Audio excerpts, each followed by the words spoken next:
Assalamualaikum warahmatullahi wabarakatuh. Perkenalkan, nama saya Tarmizi Talib, SPC MA, selaku dosen psikologi pada Fakultas Psikologi Universitas Bosowa.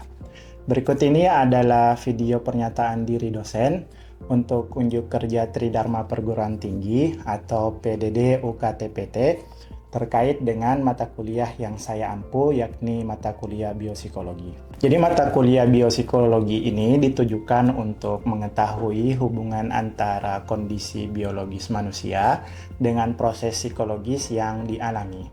Dalam mata kuliah ini, mahasiswa akan mempelajari hal-hal terkait dengan definisi biopsikologi, metode penelitian yang digunakan, mengenal bagaimana itu saraf, kinerja sistem saraf, neurotransmitter dalam sistem saraf, mengenal gambaran sistem indera dalam bekerja, pun juga mengenal pengaruhnya secara kondisi psikologis dan secara kognitif. Selain daripada itu, dari mata kuliah biopsikologi ini kita juga bisa memahami proses tubuh mencapai kondisi homeostatis serta memahami proses kognitif secara fisiologis. Adapun terkait dengan capaian pembelajaran program studi atau capaian pembelajaran lulusan program studi pada mata kuliah ini terdiri atas beberapa bagian. Yang pertama, CPL terkait dengan sikap atau bagian S5, yakni menghargai keanekaragaman budaya, pandangan, agama, dan kepercayaan, serta pendapat atau temuan orisinil orang lain. CPL yang kedua terkait dengan perilaku atau pada bagian P1, yakni menguasai konsep dasar teori psikologi untuk menggambarkan dan menganalisis berbagai gejala psikologi pada individu, kelompok, organisasi, dan komunitas. Untuk CPL yang ketiga terkait dengan keterampilan umum pada bagian KU1, yakni menerapkan pemikiran logis, kritis, sistematis, dan inovatif dalam konteks pengembangan atau implementasi ilmu pengetahuan dan teknologi yang memperhatikan dan menerapkan nilai humaniora yang sesuai dengan bidang keahliannya. Nah, CPL yang terakhir terkait dengan keterampilan khusus atau KK3, yakni menganalisis persoalan psikologis non-klinis dan persoalan perilaku serta menyajikan alternatif pemecahan masalahnya yang sudah ada. Adapun terkait dengan CPMK, CPMK pada mata kuliah ini terdiri atas 6 CPMK, yakni seperti CPMK pertama, yaitu menjelaskan berbagai macam karakteristik dan potensi manusia, serta implikasinya dalam kehidupan manusia. CPMK kedua terkait dengan menganalisis konsep dasar biopsikologi dan peranannya dalam menunjang aktivitas manusia. CPMK ketiga menganalisis mekanisme sistem alat indera dan gerak tubuh dalam menciptakan stabilitas mental manusia. CPMK keempat menganalisis kaidah-kaidah ilmiah dalam konteks pengembangan khasanah penelitian biopsikologi. CPMK kelima menganalisis berbagai masalah psikologi manusia, reaksi fisiologis, dan gangguan-gangguannya. Dan yang terakhir, CPMK ke-6 menganalisis berbagai macam fenomena dan solusi penanggulangannya berdasarkan sudut pandang biopsikologi. Dalam proses pembelajaran mata kuliah ini akan berlangsung selama 16 kali pertemuan dan menggunakan metode Small Group Discussion atau SGD, Collaborative Learning, Contextual Learning, dan beberapa bagian yang lain. Pada pertemuan pertama, kita akan menjelaskan pengertian, kegunaan, dan ruang lingkup biopsikologi. Pertemuan kedua akan membedakan bagian-bagian neuron, fungsinya, dan cara neuron satu dengan yang lain saling berkomunikasi melalui akson. Pada pertemuan ketiga, kita akan menjelaskan sistem saraf dan struktur-struktur yang berada di dalamnya. Pertemuan keempat akan membicarakan terkait dengan psikofarmakologi, neurotransmitter, dan neuromodulator dalam organ tubuh manusia. Pertemuan 5 akan menganalisis fungsi alat indera dan peranannya dalam perilaku manusia. Sedangkan pertemuan ke-6 menganalisis koordinasi sistem gerak tubuh manusia dan hubungannya dengan mekanisme kerja otak. Di pertemuan 7, kita akan menganalisis siklus tidur serta dampaknya pada perkembangan kognitif, afektif, dan psikomotorik manusia. Di pertengahan semester, di pertemuan 8, kita akan melakukan UTS atau evaluasi tengah semester, yakni dengan melakukan validasi, hasil penilaian, evaluasi, dan perbaikan proses pembelajaran berikutnya. Setelah UTS, nanti kita masuk di pertemuan ke-9, yakni menjelaskan dan menganalisis metode dan strategi penelitian dalam biopsikologi. Di pertemuan 10, menjelaskan teori-teori emosi, mekanisme otak dalam merespon perilaku emosional, dan reaksi tubuh terhadap perilaku emosional manusia. Pada pertemuan 11, kita akan menganalisis sifat dasar pembelajaran manusia, mekanisme otak dalam mengatur fungsi memori, dan gangguan fungsi memori pada manusia. Di pertemuan 12, kita akan menjelaskan mekanisme otak dalam berkomunikasi, baik secara verbal maupun secara nonverbal. Di pertemuan 13, kita akan menjelaskan mekanisme biologis dan psikologis mengenai penggunaan narkoba dan dampak buruknya dari sisi penyalahgunaan. Di pertemuan 14, kita juga akan menganalisis proses neurological disorder dan upaya penanganannya. Di pertemuan 15, kita juga akan menganalisis fenomena atau isu-isu kontemporer beserta solusi praktisnya berdasarkan sudut pandang biopsikologi. Dan terakhir di pertemuan 16, kita akan melakukan ujian akhir semester atau evaluasi akhir semester untuk melakukan validasi penilaian akhir dan menentukan kelulusan mahasiswa.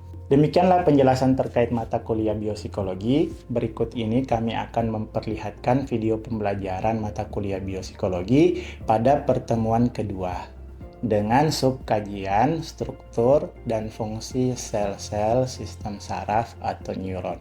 Selamat menyaksikan. Assalamualaikum warahmatullahi wabarakatuh. Assalamualaikum warahmatullahi wabarakatuh. Nah, bagaimana kabarnya? Baik? Baik, alhamdulillah. Ini kita masuk mata kuliah biopsikologi ya. Di materi kita adalah materi pertemuan kedua. Dan itu terkait dengan struktur dan fungsi sel-sel sistem saraf atau neuron. Di pertemuan paling awal, itu kita sempat membahas ada kontrak kuliah, pun juga kita bahas soal pengantar biopsikologi sama ruang lingkup biopsikologi. Masih adakah yang ingat? Ada yang ingat? Siapa yang ingat? Apa itu biopsikologi?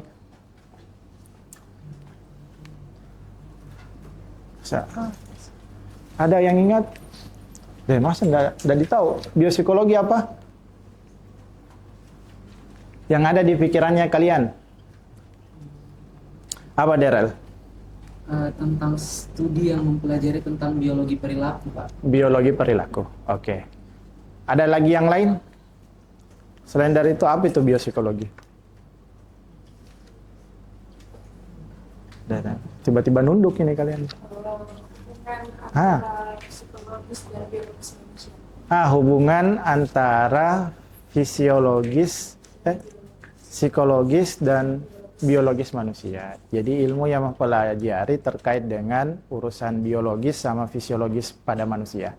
Oke, good. Nah, untuk pertemuan kali ini kita akan membahas terkait dengan struktur sama sel sistem saraf. Di dalam membahas fisiologis manusia atau biologisnya itu selalu ada yang istilahnya neuron atau sistem saraf. Pada mata kuliah kita kali ini kita akan mempelajari beberapa hal terkait dengan membedakan bagian-bagian neuron sebagai sel saraf. Neuron itu sel saraf. Neuron itu sel saraf. Kemudian kita mau bahas lagi terkait dengan fungsi neuron secara fisiologis dan psikologis. Dan terakhir kita mau cari tahu apa sih hubungannya antara neuron satu sama neuron yang lain, kenapa mereka bisa berkomunikasi satu sama lain. Bisa dipahami? Lanjut? Lanjut. Neuron, nah seperti yang kalian tahu, neuron atau sel saraf itu ada di beberapa tempat di tubuhnya kita. Mulai dari otak besar sampai ke sumsum tulang belakang. Neuron itu sebagai bagian terkecil pada tubuh manusia, atau biasa kalau waktu kita SMA, apa biasa istilah neuron itu? Neuron adalah sel. Sel adalah saraf. Sel adalah apa biasa definisinya kalau di SMA? Apa? Sel adalah bagian paling gitu. Sel adalah bagian paling kecil pada diri manusia. Berarti sel atau neuron itu adalah bagian terkecil pada tubuh manusia. Cuman neuron itu bukan satu-satunya, tapi neuron itu ditemani sama si glia. Glia ya, bukan apa? Bukan gila. Jadi ada neuron, ada glia.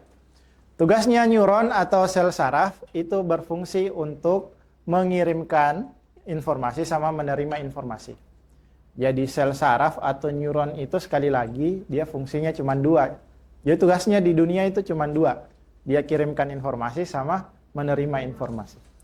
Sedangkan si glia ini untuk membantu bagaimana si neuron ini bisa bekerja dengan baik. Paham sejauh ini? Nah, jadi neuron yang terbanyak itu ada di bagian otak. Otak ini ada dua bagian, ada otak besar sama otak kecil. Otak besar itu cerebral, otak kecil itu cerebellum. Cerebellum. Ingat saja belumnya ya. Cerebellum. Kalau otak besar ada sekitar 16 miliar neuron, otak kecil lebih banyak lagi, 6 kali lipat. 69 miliar neuron. Nanti mereka baku sambung nih sama sumsum tulang belakang. Di sumsum tulang belakang ada sekitar 1 miliar neuron. Makanya di otak itu banyak sel-sel sarafnya. Itu biasa kalau kita mau mandi, biasa kalau kalian capek ya, misalnya habis pulang kuliah terus balik ke rumah, kalau mau mandi itu jangan langsung kepala yang disiram. Karena biasa langsung kaget gitu. Nah, bagusnya yang disiram itu kaki dulu di awal. Jadi siram dulu kakinya baik-baik biar tidak terkejut. Nah, baru naik bagian sampai ke bagian atas. Kan biasanya kalau pulang itu biasa panas gini bagian kepala ke bagian atas itu agak panas. Nah, itu biar tidak terkejut si neuronnya. Paham? Paham, kita lanjut. Ini adalah bagian-bagian atau bentuk-bentuk si sel saraf atau si neuron sama si glia. Ini ada glia, jenis glia radial, ada juga mikroglia, begini bentuknya. Ada yang namanya sel Schwann. Nah, kita nanti akan lihat secara spesifik lagi. Nah, sebelum kita masuk, saya mau putarkan satu video bagaimana sel saraf atau neuron itu bisa berinteraksi satu sama lain atau bekerja. Kita lihat.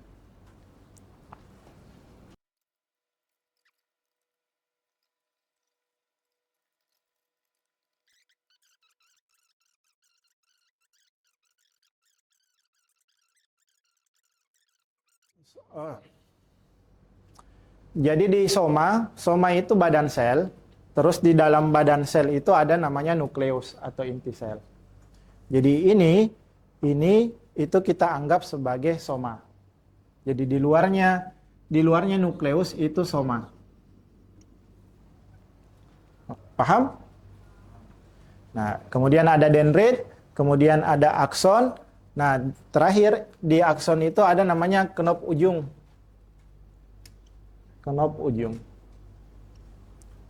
Knop ujung.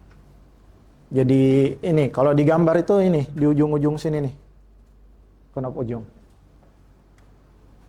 Lanjut. Nah, anggaplah misalnya si neuron satu sama neuron yang lain itu saling terkoneksi satu sama lain karena mereka punya dendrit dan mereka punya akson. Nah, biasanya kalau di kelas itu saya analogikan, misalnya anggaplah saya sebagai neuron. Ya. Kalau saya sebagai neuron, saya punya dendrit, berarti saya punya akson. Kalau saya sebagai neuron, kalian juga sebagai neuron. Kalian punya dendrit, terus kalian punya akson. Supaya kita bisa sama-sama saling mengirimkan informasi dan menerima informasi, nanti bagian aksonku, bagian tangan kananku yang sebagai akson ini akan menempel di bagian dendritnya kalian, atau bagian tangan kiri lah kalau kita analogikan. Jadi anggaplah kalian berjejer begini, bagaimana informasinya bisa saling berjejer karena kalian bisa berjabat tangan. Nah, begitu juga si neuron itu sampai dari otak sampai ke bagian organ tubuhnya kita. Makanya kita bisa merasakan sakit, kita bisa merasakan sedih, kita bisa merasakan marah, kita juga bisa merasakan jijik, takut, dan lain sebagainya. Kita bisa merasakan panas, kita bisa merasakan dingin. Karena antara satu neuron sama neuron yang lain itu saling terhubung. Nanti di dalam celah-celah ketika si dendrit sama si akson itu baku menempel, ada yang namanya sinapsis. Nih, sinapsis itu dia bagian kecil atau sela-sela antara si akson sama si dendrit. Nah, sinapsis ini fungsinya adalah untuk menghasilkan ini salah satunya neurotransmitter. Jadi dia ada senyawa kimia yang dihasilkan di sinapsis. Sama kayak misalnya kalau ada obat yang berubah menjadi butiran kecil, nanti butiran kecil itu nanti tempat beraktivitasnya di sinapsis. Paham? Kalau ada yang mau ditanyakan, bertanya nah. Kita lanjut lagi. Ada beberapa jenis neuron.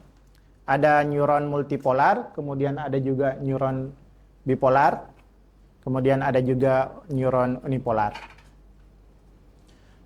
Neuron multipolar itu neuron yang punya banyak akson sama banyak dendrit. Jadi ada banyak akson sama banyak dendrit. Jadi kalau di dalam tubuh manusia, di dalam tubuhnya kita itu yang paling banyak adalah neuron multipolar. Jadi kalau dapat soal yang neuron apa yang paling banyak di dalam tubuh manusia, itu adalah neuron multipolar. Kalau neuron bipolar, dia cuma punya satu akson, terus dia juga punya satu dendrit. Nah, satu akson, satu dendrit. Kalau multipolar, multipolar itu punya satu akson tapi banyak dendritnya. Kalau bipolar dia satu akson, satu dendrit. Biasanya ada di mana kira-kira? Betul sekali, ada di mata. Jadi di bagian mata itu dia neuronnya neuron bipolar. Kalau neuron unipolar itu dia punya satu akson, nanti aksonnya itu dia melebar. Nah, jadi dari satu akson itu dia yang melebar. Nah, biasanya ada juga yang menghasilkan dendrit di bagian akson itu. Nah, itu neuron unipolar. Biasanya ada di hewan tapi ya, hewan kayak lalat misalnya atau kayak apa? Serangga, nah, betul. Lalat atau nyamuk, nah itu biasanya neuron unipolar. Jadi ada 3 jenis neuron. Neuron apa? Oke, good. Make it loud. Nah, di dalam tubuh manusia biasa ada yang bertanya, bagaimana itu sel saraf sebenarnya? Maksudnya, bagaimana itu bentukan aslinya? Apakah dia cuma ada di otak sama sumsum tulang belakang atau ada juga di bagian yang lain? Di dalam tubuhnya kita ada sel saraf itu di tempat yang lain. Jadi bukan cuma ada di otak sama di sumsum tulang belakang. Nah, jadi bukan cuma ada di otak sama sumsum tulang belakang. Tapi ada juga di tangan misalnya, atau ada juga di paha, ada juga di perut. Jadi di bagian tubuhnya kita itu ada banyak neuron. Kalau kalian lihat, ini seperti daging ya. Ini kayak daging. Di dalam daging itu ada yang namanya sistem saraf. Kemudian di dalam sistem saraf itu ada saraf. Di dalam saraf itu ada sel-sel saraf. Jadi di dalam tubuh manusia ada sistem saraf, di dalam sistem saraf ada saraf, di dalam saraf ada sel-sel saraf. Jadi anggaplah misalnya ini ada daging paha misalnya, paha kita ya. Habis itu di dalam pahanya kita itu ada sarafnya. Ini satu saraf, ini saraf, satu saraf, ini satu saraf, ini satu saraf. Di dalam saraf itu ada sel-sel saraf. Jadi ini yang bola-bola kecil ini, yang banyak itu namanya sel saraf. Jadi sel antara satu saraf yang lain ini mereka saling berdekatan satu sama lain. Nah, biasanya di pinggir-pinggir saraf itu ada PD. Apa kira-kira PD? Betul sekali. Pembuluh darah. Sama percaya diri. Nah, PD. Oke. Nah, mari kita lihat struktur neuronnya atau si sel sarafnya agak lebih masuk lagi. Tadi ada yang menyinggung soal soma atau badan sel. Nah, sekarang kita melihat badan sel. Jadi ini badan sel atau ini badan sel. Nah, kita fokus di badan sel. Nah, di badan sel ada yang namanya nukleus atau sebagai inti sel. Kemudian di dalam badan sel juga ada yang namanya membran. Ini yang ungu Yang umum itu membran sel atau dinding sel. Nah, di dinding sel ini nanti dia sebagai pembatas antara si soma sama antara badan sel sama bagian luarnya sel saraf. Anggap misalnya dinding itu kayak kelasnya kita ini. Nah, yang dinding-dinding ini yang ada di samping-sampingnya kalian itu adalah membrannya.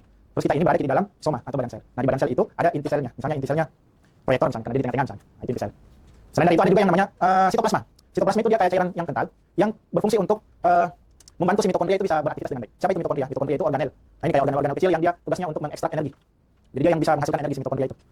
Makanya di dalam otaknya kita itu banyak juga mitokondrianya, terus banyak proteinnya. Protein itu sebagai bahan untuk energi sama glukosa.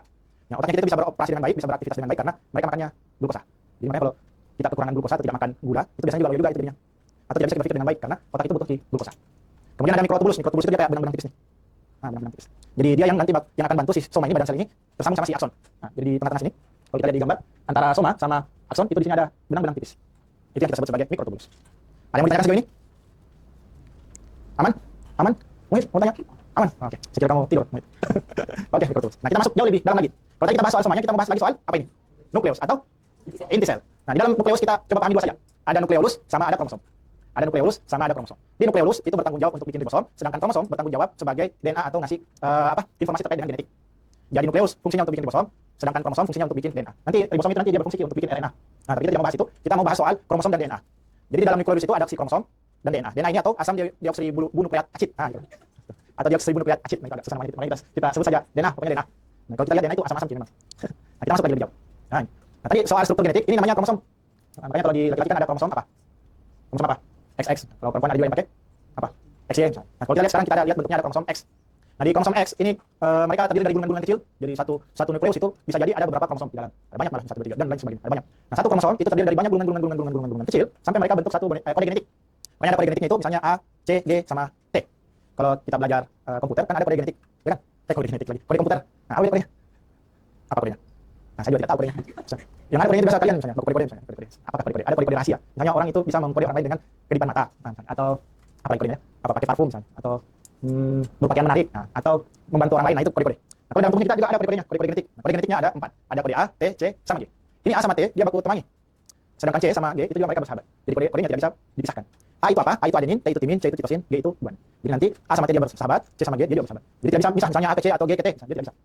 Jadi kode genetiknya bisa jadi A G A C T G atau C T G A G. Nah, nanti kita bisa mempersepsikan ini apa? Misalnya kode genetik inilah yang bikin dia suka marah, atau dia jadinya melankolis misalnya, atau kepribadiannya dia agresif misalnya, ataukah panjang rambutnya atau panjang giginya misalnya, panjang giginya. Ya kan kita tahu itu. Jadi kode-kode inilah yang memunculkan kode genetik secara fisik, tapi juga bisa jadi kode itu bisa menghasilkan kode psikologis. Itulah kenapa antara psikologi sama biologi itu punya kaitan yang erat. Jadi bisa juga diturunkan. Misalnya ada yang bertanya, kenapa ini anaknya dia agresif misalnya? Kenapa ini anaknya dia apalagi kalau cara ngomong itu pelan apa? Soft spoken Kim. Ini namanya soft spoken Kim. Ini anaknya agresif. Nah, pernah lihat biasa ngecek ternyata orang tuanya ada yang soft spoken, ada orang tuanya yang korang. Korang atau physical attack terus nak kerja tuh.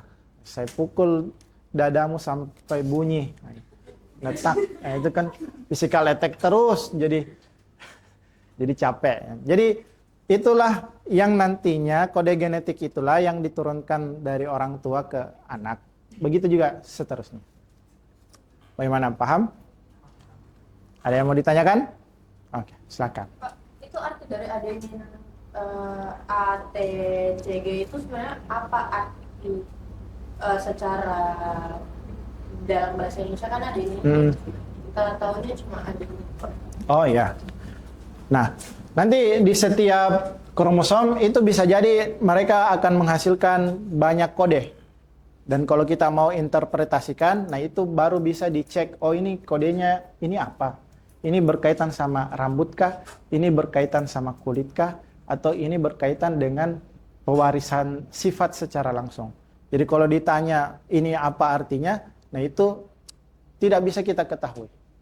Jadi nanti dia baru bisa dicek ketika dia masuk di lab dan dia diinterpretasikan dengan melakukan perbandingan dari subjek yang lain. Seperti itu. Jadi bisa jadi dalam satu kromosom itu kan banyak nih. Ini kan satu gulungan. Ini bisa jadi beda lagi nih. Ini beda lagi, ini beda lagi, ini beda lagi.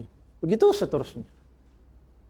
Termasuk terkait dengan gangguan psikologis. Nah itu juga ada kode genetik khususnya. Tapi kalau ditanya, kalau gangguan skizofrenia apa kodenya? Nah itu kita tidak tahu. Adakah lagi? Lanjut? Lanjut. Kita ada tugas. Ya. tugasnya silahkan nanti dibaca di LMS, nanti silahkan akan kalian kumpulkan bersama. Nanti silahkan cek di LMS tugasnya. Ini referensi yang kita akan pakai di biopsikologi. Nanti kalian bisa meng-cross check tugasnya berdasarkan referensi yang kita punya. Oke, mungkin itu untuk pertemuan kita hari ini. Terima kasih banyak. Apa yang bisa kita pelajari sejauh ini? Ada yang mau kasih kata-kata hari ini? Adakah? Boleh, silahkan. Bagaimana itu sama orang yang kayak misal bercanda temannya, Bercanda temannya. ketawa semua, tapi ada satu orang yang lambat merespon. Itu bagaimana, ada gangguan sama otaknya? Nah, bagaimana kalau kita ngobrol sama teman, tapi dia agak lambat responnya, padahal sudah lucu-lucunya mini pembahasan. Nah, pertama mungkin tingkat humornya dia agak rendah.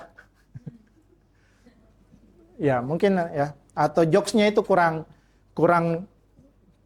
apa ya, kalau kita istilahkan kurang masuk atau kurang relate sama dirinya gitu. Tapi satu sisi mungkin kita juga harus menerka kemungkinan juga dia pikir hal yang lain di luar dari konteks yang kita ngejokes. Mungkin dia pikirkan tadi setrikanya ternyata di rumah belum pina cabut. Atau satu sisi rendangnya belum matang terus dia datang ke kampus, atau jemurannya belum pinambil padahal lagi hujan Jadi lain dia pikir. Nah, itu mungkin yang jadi barrier atau penghalang kenapa jokesnya kita itu tidak nyambung ke dia. Mungkin itu. Sama halnya dengan seseorang yang harus mencerna perkataan atau satu informasi berulang.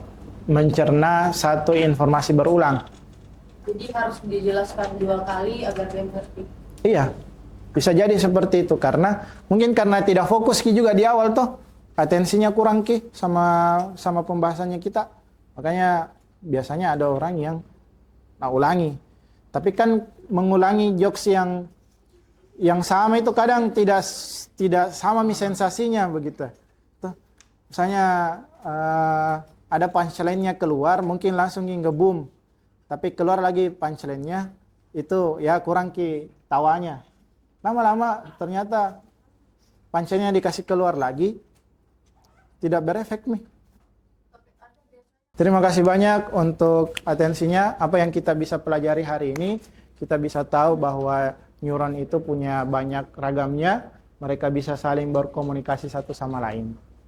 Terus dari situ ada banyak reaksi secara fisiologis dan reaksi secara psikologis yang kita bisa dapatkan. Semoga itu bermanfaat untuk kita dan kehidupan kita sehari-hari. Sampai ketemu nanti di pertemuan selanjutnya. Saya tutup. Assalamualaikum warahmatullahi wabarakatuh. Demikianlah video pernyataan diri dosen dalam unjuk kerja Tridharma Perguruan Tinggi atau PDD UKT-PT terkait dengan mata kuliah biopsikologi pada Prodi Psikologi Fakultas Psikologi Universitas Bosowa. Lebih dan kurangnya mohon dimaafkan dan terima kasih banyak. Assalamualaikum warahmatullahi wabarakatuh.